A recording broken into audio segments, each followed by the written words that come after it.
All right, let's dive into something pretty fascinating today. Yeah. We're going to be looking at how the Baha'i Faith views the concept of the return of spiritual figures. Interesting. And from what I've been reading in these Baha'i writings, it's not what you might think. Okay. They have this really unique take on prophecies in world religions, Okay. suggesting that return isn't really about like a literal comeback, Right. but something much deeper. I see. So, Well, what's really interesting is that the Baha'i Faith kind of interprets this concept of return through the lens of progressive revelation. now I've heard that term before. Have you come across that idea? Yeah, but I'm a little fuzzy on the details. Like, Right. Well, it suggests... does it have something to do with how God's message unfolds over time? Exactly. Okay. The Baha'i teachings, they suggest that God reveals his message to humanity gradually through a series of divine messengers, I see. or what they call manifestations. Uh-huh. So think about figures like Abraham, Right. Krishna, Yeah, Buddha, Jesus, Muhammad. I'm with you. Each one is kind of building upon Right. the revelations that came before Okay. and bringing a message that's tailored to the specific needs and capacity of humanity at that time. So it's almost like God is constantly updating the message Yeah. to keep pace with how we evolve. That's a great way to put it. Okay. It's an ongoing conversation, a dynamic process of revelation, Right. rather than like a static set of doctrines. Okay. And within this framework, Yeah. the Baha'i Faith views Bahá'u'lláh, their founder, Okay. as the most recent manifestation, fulfilling the essence of prophecies Yeah. across all these different religions. Okay. Not by physically returning, Right. but by advancing that message for our current era. That's starting to make more sense now, but it Yeah. also raises a lot of questions. Like, how do Baha'is reconcile this with the very specific expectations that exist within various religions about the return of their promised ones? Take the Jewish Messiah, for example. Okay. Wouldn't most Jews expect a literal descendant of King David to return and restore Israel? You've hit on a really crucial point, Okay. and this is where the Baha'i concept of spiritual fulfillment comes into play. Okay. So rather than negating or replacing those traditional beliefs, they see Baha'u'lláh as fulfilling the core message, the universal values embedded within those prophecies. Yeah. So while the outward form might differ, Right. the underlying purpose, in Yeah. this case, the establishment of justice, Right. unity, and peace, Yeah. that's what's being fulfilled. So it's about looking beyond the literal interpretations to find the deeper spiritual meaning. Exactly. It reminds me of how some people interpret biblical prophecies metaphorically Yes. rather than literally. Exactly. Yeah. It's about shifting our focus Okay. from the how Right. to the why of the prophecy. I see. And when we look at it from that perspective, Yeah. we can see how Baha'u'llah's teachings, Right. with their emphasis on global unity, Uh-huh. the oneness of humanity, Yeah. and the elimination of prejudice, really resonate deeply Okay. with the core aspirations found in prophecies across various faiths. That's a pretty bold claim to make. It is. I'm sure it raises eyebrows Yeah. for people who are firmly rooted in their own religious traditions. Absolutely. But before we jump into how different religions view the concept of return, Okay. let's dive into Baha'u'llah's own words for a second. Sure. You mentioned a key text called the Kitab-i Ikhwan. Yes. The Book of Certitude. Okay. It's considered one of the foundational works of the Baha'i Faith. Right. And in it, Baha'u'lláh goes to great lengths to explain this whole idea of spiritual return. Okay. In fact, there's a passage where he directly addresses those who cling to those literal interpretations, Right. arguing that they miss the true meaning Okay. because of their rigid expectations. Do you have that quote handy? I do. I'm really curious to hear how he frames this Okay. this critique. So here's what Baha'u'lláh writes in the Kitab-i Ikhwan. Okay. Consider the past. How many awaited the coming of the manifestations of holiness Yeah. in the sanctified persons of the prophets of God. Right. Yet, when the portals of grace did open and the clouds of divine bounty did rain upon mankind, Okay. they turned away from his face. Wow, he's not pulling any punches there. No. It seems like he's directly challenging people to re-examine their assumption Yeah. about how God works and how divine revelation unfolds. He's definitely calling for a deeper understanding. Right. A shift from a purely material, or literal viewpoint to a more spiritual one. And this is central to how the Baha'i Faith interprets these prophecies across religions. I see. They see this tendency to cling to rigid interpretations as a barrier to recognizing the truth when it manifests in a new form. So essentially he's saying, don't get so fixated on the specifics that you miss the bigger picture. Exactly. Yeah. And this brings us back to that idea of progressive revelation. Right. The understanding that truth unfolds over time. Right. And each manifestation builds upon the foundation laid by those who came before. Okay, so we've laid the groundwork here for understanding the Baha'i perspective on return as this spiritual evolution of truth. Okay. But I'm eager to get into the specifics. Okay. You mentioned that there are connections to prophecies in Judaism, Christianity, Islam, Zoroastrianism, Hinduism, and Buddhism. Right. Where should we start? Let's begin with Judaism. Okay. The concept of the Messiah. Right. It's central to Jewish belief. Yeah. And Baha'is see a strong connection between Bahá'u'lláh and the fulfillment of this messianic hope. Okay. Interestingly, Baha'u'lláh even adopted titles like Lord of Hosts and King of Glory, which are directly linked to Jewish messianic expectations. Okay. What's fascinating here is... So I'm trying to wrap my head around this idea of Baha'u'lláh fulfilling Jewish messianic prophecies. Right. But in this spiritual way. Yeah. What does that actually mean in practical terms? That's a great question. Like, it leads us to... It's one thing to talk about universal values and spiritual meanings. Yeah. But how does that translate into real-world action? Well, that leads us to one of the most fundamental principles of the Bahá'í Faith. Okay. The oneness of humanity. Okay. And this isn't just some abstract philosophical concept. Right. It's the cornerstone of their whole worldview. Baha'is believe that we are all interconnected, regardless of race, religion, nationality, gender. Any other social category. So it's taking that idea of like universal brotherhood, which exists in so many spiritual traditions, and actually putting it into practice. Precisely. Right. The Baha'i Faith sees the oneness of humanity as a call to action. Okay. It means working to dismantle systems of oppression. Okay. Challenging prejudice and discrimination wherever they exist. And building a society where everybody has equal opportunities. That's a pretty ambitious goal. It is. Especially in today's world, which often feels more divided than ever. Absolutely. So how do Baha'is even begin to approach such a monumental task? It starts with individual transformation. Okay. Baha'is believe that social change can only be achieved through a parallel process of spiritual growth. I see. They emphasize the importance of developing virtues like love, compassion, justice, trustworthiness, qualities that are essential for creating a unified and peaceful society.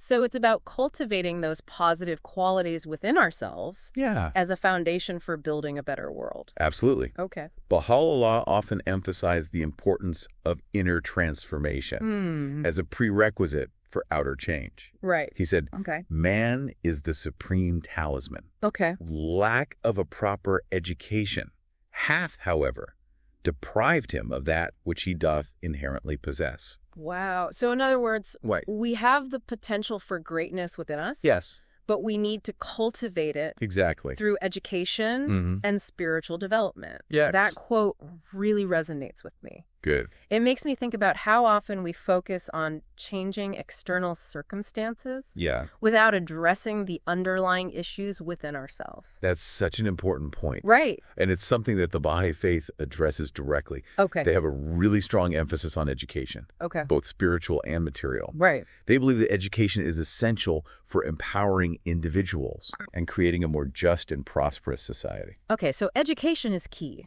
Yes. But what about concrete actions? Sure. What are some things that Baha'is do collectively to promote unity and peace? One of the key practices is community building. Okay. Baha'is place a strong emphasis on coming together in local communities to study their sacred writings, engage in service projects, and support each other in their spiritual journeys. So it's about creating these microcosms of unity and harmony at the grassroots level. Precisely. These local communities serve as training grounds for putting those Baha'i principles into practice. Right. They strive to create spaces where diversity is celebrated, No. Collaboration is encouraged. Uh-huh. And decision-making is based on consultation and consensus. I imagine that's not always easy, especially when dealing with differences of opinion or perspective. Sure. How do Baha'is approach conflict resolution within their communities? Good. Another core principle of the Baha'i Faith is the independent investigation of truth. They believe that each individual has the capacity and responsibility to search for truth independently rather than blindly following dogma or tradition. I see. So this fosters an environment of open-mindedness and encourages respectful dialogue, even when there are disagreements. Wait, so does that mean that Baha'is don't believe in following any set doctrines or rules? It's not that they don't have teachings or laws. Okay. The Baha'i Faith has its own sacred texts, principles, and guidelines. Right. But the emphasis is on understanding the reasoning behind them, not just blindly obeying them. I see. They encourage critical thinking. Okay. And the use of logic and reason when approaching spiritual matters. That's pretty refreshing, actually. Yeah. It seems like it would create space for personal growth and interpretation. It does. Which I imagine is crucial for fostering unity. Absolutely. Especially within diverse communities. You've hit the nail on the head. Okay. The Baha'i Faith believes that unity doesn't mean uniformity. Right. It's about embracing diversity. Okay. While recognizing our shared humanity. They see the world as a beautiful garden. Filled with flowers of every color and shape. Yeah. Each one contributing to the overall beauty. I love that analogy. Good. It perfectly captures the spirit of inclusivity. Yes. That seems to be at the heart of the Baha'i Faith. Absolutely. Yeah. And this spirit of inclusivity extends to their social justice work as well. Okay. The Baha'i teachings call for the elimination of all forms of prejudice and discrimination. Right. And they have been actively involved in promoting the equality of women and men, advocating for racial justice, and addressing issues like poverty and economic inequality. It sounds like they're tackling a pretty wide range of social issues. They are. Are there any particular areas where they've made significant contributions? One area that stands out is the advancement of women. Baha'u'lláh, over a century ago, taught that women and men are equal in the sight of God and should have equal rights and opportunities. Wow. This was a radical concept at the time. Yeah. And it continues to be a central focus of their social action efforts today. Right. They've established schools and educational programs around the world, specifically aimed at empowering women and girls. Okay. And they actively advocate for policies that promote gender equality. It's inspiring. Yeah. It's amazing how they were ahead of their time on that issue. Yes. What about their work in other areas of social justice? The Baha'i approach is very much about collaboration. Okay. They believe in working with other like-minded individuals and organizations to create positive change. I see. They see the importance of pooling resources and expertise. Right. Recognizing that complex social problems require multifaceted solutions. Yeah. They don't claim to have all the answers. Okay. But they're committed to being part of the solution. That's a really refreshing approach.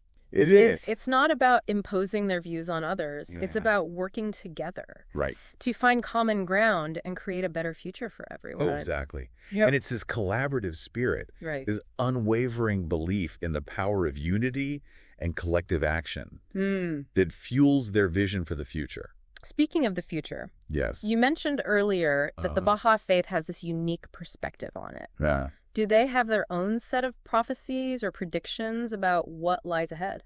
That's a question for our final part. Okay. We'll explore the Baha'i vision for the future of humanity. Okay. A vision that's both challenging and incredibly hopeful. All right. Stay with us. All right. So we've explored how the Baha'i Faith sees return as this spiritual evolution and how they're actually putting those beliefs into action. But what about their outlook on the future? Yeah. Do they have any specific prophecies or predictions? It's not so much about predicting specific events or timelines. Right. It's more about focusing on the direction of human progress and the principles that are going to shape a better future. They see humanity moving towards greater unity. Okay. Believing it's not just possible, yeah, but essential for our survival as a species. That's an optimistic outlook. Yeah. Especially given how divided the world feels right now. It is. So what does this unified future actually look like in their vision? Well, a central aspect is world peace. Okay. I know it sounds utopian, Right. but Baha'is believe that lasting peace isn't just a dream. It's a necessity. It's a beautiful vision. It is. But how do they propose we get from like this conflict-ridden present to a peaceful future? That's the question. That seems like a massive leap. It's a huge shift. Yeah. But they see it happening through this kind of social and spiritual evolution. Okay. This means tackling the root causes of conflict. Things like prejudice, Okay. inequality, Right. the pursuit of power and wealth Yeah. at the expense of others. So it's about addressing those systemic issues we were talking about earlier? Exactly. But on a global scale. On a global scale, Right. the Baha'i teachings advocate for a world governing body to address issues like poverty, Okay. environmental damage, international disputes Right. in a just and fair way. So this isn't about one nation dominating others? No. Okay. It's a system of collective security and cooperation. Right. Where each nation contributes to the well-being of all. A world government. Yes. That's a bold idea. It is. What about other aspects of life? Sure. How would economics and culture and religion change in this unified future? Well, the Baha'i vision emphasizes both material and spiritual progress. Okay. So they envision an economic system that's just and equitable. Right. Ensuring everyone has the resources to live a dignified life. They see science and technology as vital tools for solving problems. Okay. But not at the expense of ethical considerations. So progress and development are crucial. Yes. But not if they come at the cost of justice and sustainability. Exactly. It's about balance. Okay. Meeting the needs of today without jeopardizing future generations. Right. Think of it as a global society that prioritizes harmony with nature alongside technological advancement. What about culture? Yeah. Would this future be like one single homogenous world culture? No, not at all. Okay. The Bahá'í Faith celebrates cultural diversity. They see those unique expressions of different peoples as enriching. Right. It's about appreciating those differences while recognizing our shared humanity. Right. Imagine a global tapestry woven from threads of countless cultures, Yeah. each one contributing its unique beauty. That's a much more appealing picture. Right. So what about religion? Would there be a single world religion in this unified future? Well, the Baha'i teachings emphasize the oneness of religion, viewing the major faiths as chapters in a single unfolding story of revelation. I see. They believe these religions share core spiritual values. Right. And that focusing on these commonalities can help overcome the divisions that lead to conflict and intolerance. So it's not about converting everyone to the Baha'i faith. No, it's about fostering understanding and respect between different religious communities. It's this interfaith harmony that they believe is crucial for building a truly just and unified world. This is an incredibly expansive and hopeful vision. Yeah. But is it realistic? That's the key question. Right. Like, do Baha'is genuinely believe that such a profound transformation is possible? That's the key, isn't it? Right. It's belief. They acknowledge the challenges ahead, but they hold firm to the conviction that this vision isn't just a dream, but an emerging reality. They see signs of progress everywhere. In the growing global awareness, the rise of social justice movements, and the increasing interest in interfaith dialogue. So it's about choosing to focus on those seeds of unity, Yeah. those positive developments, Absolutely. even amidst all the chaos and division we see in the world. That's the key. Okay. It's about each of us taking responsibility Right. and contributing to this transformation. Yeah. However we can. Right. Whether it's through everyday acts of kindness, working for change in our communities, Yeah. or simply spreading a message of hope and unity. Right. Every effort counts.